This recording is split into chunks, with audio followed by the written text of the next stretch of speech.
Hello दोस्तों, कैसे हैं आप। दोस्तों आज हरियाणा एलिजिबिलिटी टेस्ट हुआ था पीजीटी लेवल का, लेवल 3 का। उसकी साइकोलॉजी हम सोल्व करवाने जा रहे हैं। 30 क्वेश्चन जो साइकोलॉजी के आए थे, ये बिल्कुल सभी क्वेश्चन क्लास में करवाए हुए आए थे। एक भी क्वेश्चन ऐसा नहीं था जो कक्षा में करवाया हुआ आपको न हो। जिसने पूरा कोर्स लिया था उसको अवश्य सभी क्वेश्चन क्लास में करवाए गए थे। आइए हम देख लेते हैं कि इनके आंसर क्या होंगे। पहला क्वेश्चन है, निम्नलिखित में से कौन सा उद्दीपन का वस्तुनिष्ठ या बाह्य निर्धारक है। बाह्य निर्धारक कौन सा होता है दोस्तों। तो बाह्य निर्धारक अगर हम देखें, अभिरुचि ये भी आंतरिक है। व्यक्ति की जो आदत है, ये आदतों का जो निर्माण होता है ये भी आंतरिक होता है। जिज्ञासा भी आंतरिक होती है। क्या नहीं होता है, उद्दीपन की अवधि। उद्दीपन की जो अवधि होती है ये आपकी बाह्य हुआ करती है। अगला क्वेश्चन देखिए, निम्नलिखित में से कौन सा संप्रदाय बंडूरा के सामाजिक अधिगम सिद्धांत से संबंधित नहीं है। तो बंडूरा का जो मॉडलिंग सिद्धांत था उसमें मॉडलिंग भी है और अनुकरण भी है और अवलोकनात्मक व्यवहार भी है। क्या नहीं है, अनुकूलन नहीं है। अगला क्वेश्चन है, निम्नलिखित में से कौन सा मध्यम मानसिक मंदता बालकों की बुद्धि लब्धि का प्रसार है। तो मध्यम मानसिकी के अंतर्गत आ जाएगा हमारा 52 से 67। अगला क्वेश्चन है, निम्नलिखित में से कौन सा गिलफोर्ड द्वारा प्रदत्त सृजनात्मकता का तत्व नहीं है। तो देखिए, सृजनात्मकता में प्रभाविता भी होती है, लचीलापन भी होता है, मौलिकता भी होती है। क्या नहीं होता है, उद्भावन नहीं होता है। अगला क्वेश्चन है, निम्नलिखित में से कौन सा मूल्यों की दृष्टि से स्प्रेंजर द्वारा दिया गया व्यक्तित्व का प्रकार नहीं है। स्प्रेंजर द्वारा कौन सा दिया गया नहीं है। स्प्रेंजर ने देखिए सैद्धांतिक भी दिया था, आर्थिक भी दिया था और कलात्मक भी क्या नहीं दिया था, सुडोल का इनके द्वारा दिया गया नहीं है। अगला क्वेश्चन है, निम्नलिखित में से कौन सा अधिगम के धनात्मक स्थानांतरण का प्रकार नहीं है। तो धनात्मक में आपका पार्श्व भी था, क्रमिक भी था, क्षैतिज भी था। क्या नहीं था, शून्य धनात्मक का प्रकार नहीं है। अगला क्वेश्चन है, सेल्डन के शारीरिक गठन के आधार पर श्रेणीकर को मानते हुए प्रबल एंडोमॉर्फी व्यक्तित्व का श्रेणी अनुपात क्या होता है। तो दोस्तों इसका श्रेणी अनुपात होता है आपका 7:1:1। अगला क्वेश्चन है, निम्नलिखित में से कौन सी किशोरावस्था की विशेषता नहीं है। किशोरावस्था की कौन सी विशेषता नहीं है। तो देखिए, इसमें संवेगात्मक स्थिरता नहीं पाई जाती है। संवेगात्मक स्थिरता नहीं होती है, बाकी सभी होती हैं। तो आंसर क्या आ जाएगा, संवेगात्मक स्थिरता। अगला क्वेश्चन है, रोसा स्याही दवा परीक्षण में कितने कार्ड उपयोग में लाए गए थे। तो बड़ा सिंपल सा क्वेश्चन है, सभी जानते हैं कितने कार्ड थे, 10 कार्ड थे, जिसमें 3:5:2 का रेशियो हुआ करता है। तो 3:5:2। अगला क्वेश्चन है, निम्नलिखित में से कौन सी विकास की सही विशेषता नहीं है। विकास में परिवर्तन होता है दोस्तों, बिल्कुल सही है। दूसरा कहा, प्रारंभिक विकास प्रवर्ती विकास से अधिक महत्वपूर्ण होता है, बिल्कुल सही है। विकास पैटर्न पूर्व अनुमेय नहीं होता, ये गलत हो जाएगा। तो विकास का पैटर्न होता है ये पूर्व अनुमान पर आधारित होता है। कथन सुना होगा कि पूत के पाँव पालने में ही दिखाई दे जाते हैं। तो ये बिल्कुल ही सही है कि ये पूर्व अनुमेय होता है, और इसने कहा अपूर्व अनुमेय होता है, तो ये गलत हो जाएगा। अगला क्वेश्चन है, एक अंग्रेजी के अध्यापक ने अपने विद्यार्थियों को पढ़ाते समय कैट का बहुवचन कैट्स, हाउस का बहुवचन हाउसेज, पेन का बहुवचन पेन्स, उसी क्रम में विद्यार्थी ने माउस का बहुवचन गलती से माउसेज बना दिया। यह किस प्रकार के अधिगम स्थानांतरण का उदाहरण है। तो दोस्तों पहले का सीखा हुआ जो ज्ञान है वो आगे के ज्ञान में क्या बन रहा है, बाधक, और बाधक बन रहा है। तो आंसर क्या हो जाएगा आपका, ऋणात्मक अंतरण। अगला क्वेश्चन है, निम्नलिखित में से कौन सी प्रेरकों के मापन हेतु अप्रत्यक्ष विधि है। जो अप्रत्यक्ष विधि है वो क्या आ जाएगी, वाक्य पूर्ति परीक्षण। देखिए, प्रश्नावली भी है, चेकलिस्ट भी, साक्षात्कार, ये दोनों ही प्रत्यक्ष विधियां हैं। वाक्य पूर्ति कैसी है, अप्रत्यक्ष विधि है।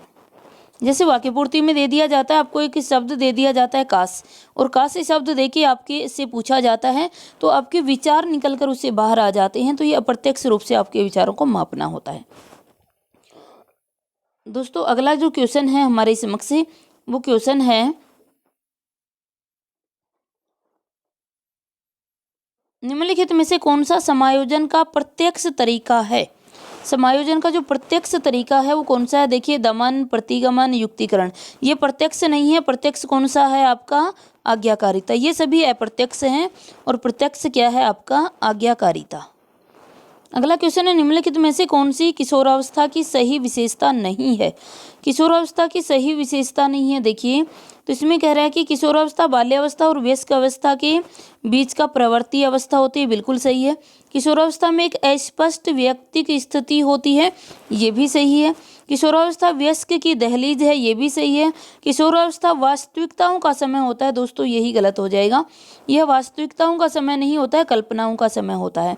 दिवास्वप्न की अवस्था कहलाती है किशोरावस्था आपकी। अगला क्वेश्चन है, निम्नलिखित में से कौन सी जुंग द्वारा प्रदत्त अंतर्मुखी चिंतन प्रकार व्यक्तित्व की विशेषता नहीं है? तो देखिए, इसमें आत्म केंद्रित भी होता है, ये अपने स्वयं के बौद्धिक कामकाज में मगन भी रहता है, तथ्यों के आधार पर सिद्धांतों का साथ देने वाला भी होता है, लेकिन आशावादी नहीं हुआ करता है। अगला क्वेश्चन है, निम्नलिखित में से कौन सा थॉर्नडाइक द्वारा प्रदत्त अधिनियम का गौण सहायक नियम है? तो दोस्तों गौण नियम देना है। तत्परता का नियम आपका मुख्य नियम है, अभ्यास का नियम भी मुख्य है, प्रभाव का भी नियम है मुख्य है। कौन सा है गौण आपका? मानसिक वृत्ति का नियम। अगला क्वेश्चन है, उन ज्ञान अथवा कौशल का कथन जिन्हें विद्यार्थी को अनुदेशन के बाद सीख जाना चाहिए क्या कहलाते हैं? तो आंसर हो जाएगा हमारा 2, व्यक्तिक शिक्षा कार्यक्रम IEP। अगला क्वेश्चन है, मुरे द्वारा प्रतिपादित प्रासंगिक अंतर्बोध प्रेक्षण व्यक्तित्व किस सिद्धांत से संबंधित है? दोस्तों ये आंसर आ जाएगा मनोविश्लेषणात्मक सिद्धांत। ये मनोविश्लेषणात्मक सिद्धांत से संबंधित है। अगला क्वेश्चन है, निम्न में से कौन से मनोवैज्ञानिक ने अपनी पुस्तक हेरिडिटी जीनियस में व्यक्तिक विभेद का वैज्ञानिक ढंग से विवरण प्रस्तुत किया है? तो दोस्तों ये आ जाएगा सर फ्रांस गाल्टन। ये गाल्टन की पुस्तक थी आपकी। आंसर हो जाएगा D। अगला क्वेश्चन है, प्याजे के संज्ञानात्मक विकास के सिद्धांत ज्ञान का आधारभूत निर्माण खंड क्या कहलाता है? तो दोस्तों ये कहलाता है आपका स्कीमा। अगला क्वेश्चन है, निम्नलिखित में से कौन सी शिक्षा मनोविज्ञान में अध्ययन की मनोभौतिकी विधि नहीं है? मनोभौतिकी विधि कौन सी नहीं है दोस्तों? तो ये नहीं है औसत अथवा माध्य त्रुटि। औसत अथवा माध्य त्रुटि की विधि नहीं है।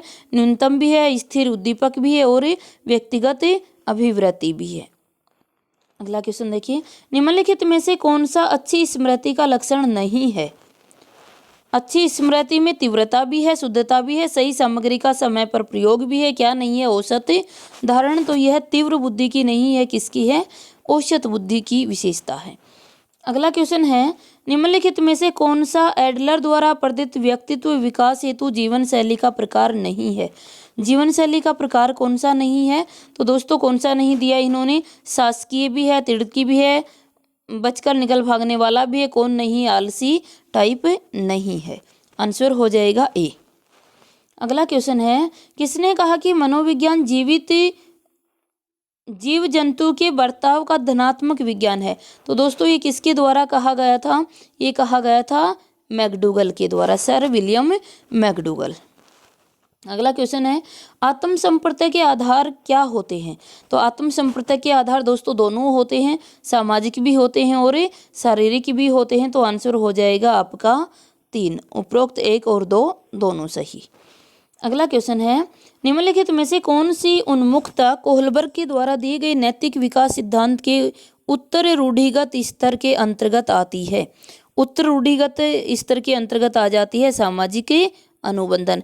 आज्ञा एवं दंडपालिता भी नहीं है और ये दोनों भी आपकी किसकी हैं? परंपरागत की हैं। तो उत्तर परंपरागत में क्या आ जाएगा? सामाजिक अनुबंधन आ जाएगा। अगला क्वेश्चन है, निम्नलिखित में से कौन सी फ्रायड द्वारा प्रदत्त मनोलैंगिक अवस्था नहीं है? तो उन्होंने कहा है शैशवावस्था भी है, उनकी गुदावस्था भी है, मुख्य अवस्था भी है। क्या नहीं है? स्वायत्त अवस्था नहीं है। तो ये जो स्वायत्त अवस्था है यह आपके नैतिक विकास की अवस्था है। अगला क्वेश्चन है, एरिक्सन के अनुसार व्यक्तित्व विकास की 5वीं अवस्था कौन सी है? तो 5वीं अवस्था दोस्तों हो जाएगी पहचान बनाम भूमिका की अवस्था। अगला क्वेश्चन है, पूर्व ज्ञान के रूपांतरण संगठन एवं पुनर्संगठन के द्वारा ज्ञान की रचना की जाती है। यह निम्नलिखित में से किससे संबंधित है? तो दोस्तों सभी जानते ही हो, पुनर्ज्ञान के आधार पर नवीन ज्ञान क्या कहलाता है? जीन प्याजे के अनुसार जीन प्याजे ने दो चीज़ें दी, अकोमोडेशन और असिमिलेशन। तो जो प्राचीन ज्ञान में परिवर्तन कर नवीन ज्ञान धारण करता है, तो ये किसने दिया है? ये उसके असिमिलेशन का पार्ट हुआ, अकोमोडेशन का पार्ट हो जाया करता है, जो किसका है? आपके जीन प्याजे के द्वारा दिया गया है। अगला क्वेश्चन है, 16 वर्ष की आयु तक मस्तिष्क का भार लगभग कितना हो जाता है? तो दोस्तों 16 वर्ष की आयु तक मस्तिष्क का भार लगभग पूर्ण हो जाता है, मस्तिष्क का लगभग पूर्ण विकास हो जाता है और वहाँ उसका भार होता है 1200 से 1400 ग्राम हो जाया करता है। तो दोस्तों ये थे हमारे 30 क्वेश्चन साइकोलॉजी के। आशा रखती हूँ सभी को अच्छे लगे होंगे और एक भी क्वेश्चन दोस्तों इसमें गलत नहीं बताया गया है, सभी क्वेश्चन बिल्कुल सही बताए गए हैं और ये सभी क्वेश्चन हमारी पेड क्लासेज में करवाए भी गए हैं आपको। तो कोई भी क्वेश्चन ऐसा नहीं था जो बहुत ज़्यादा कठिन क्वेश्चन था और जो हमें नहीं आ रहा हो। दोस्तों ये था हमारा साइकोलॉजी का। धन्यवाद। अगर चैनल को आपने सब्सक्राइब नहीं किया है तो सब्सक्राइब अवश्य कर लीजिएगा और दोस्तों लाइक और शेयर भी कर दीजिएगा।